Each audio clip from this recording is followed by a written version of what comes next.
আর আল্লাহর ওয়াস্তে টাইমটা নিয়েন না। আপনারা যদি যদি আসলেই কিছু থাকে তাহলে আপনারা এটা জনসম্মুখে আনেন।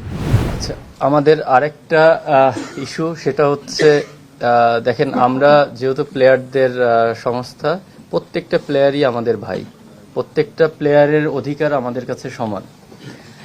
তো কিছুদিন আগে আমরা কখনোই করাপশনকে সাপোর্ট করি না, কোনোভাবেই আমরা করাপশনকে সাপোর্ট করি না এবং করতে পারিও না। কিন্তু এখানে সব কিছুর একটা প্রসিডিওর আছে।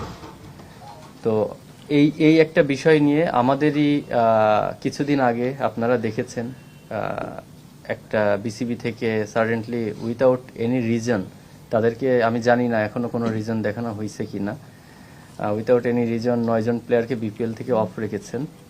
তো ওই ব্যাপার নিয়ে আমি শুভ ভাইকে রিকোয়েস্ট করব কিছু কথা বলতে। ধন্যবাদ সবাইকে।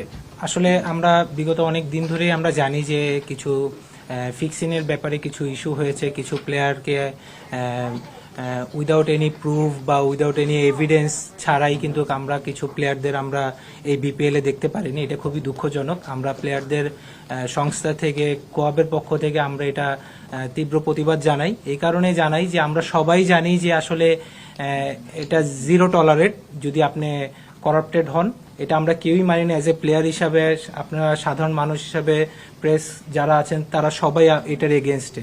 বাট এটাও তো আপনাকে দিতে হবে যে আসলে তারা কোন কারণে তারা দোষী হয়েছে, সেই সঠিক নিয়মটা এবং সঠিক প্রমাণটা কিন্তু এখন পর্যন্ত জনগণের সামনে বা আপনাদেরকে বা আমাদেরকে বা কারো কাছেই কিন্তু তারা দেয়নি।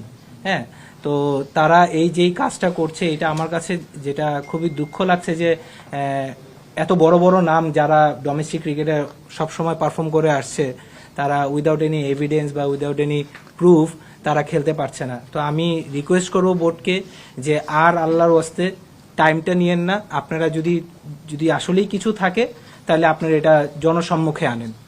ধন্যবাদ।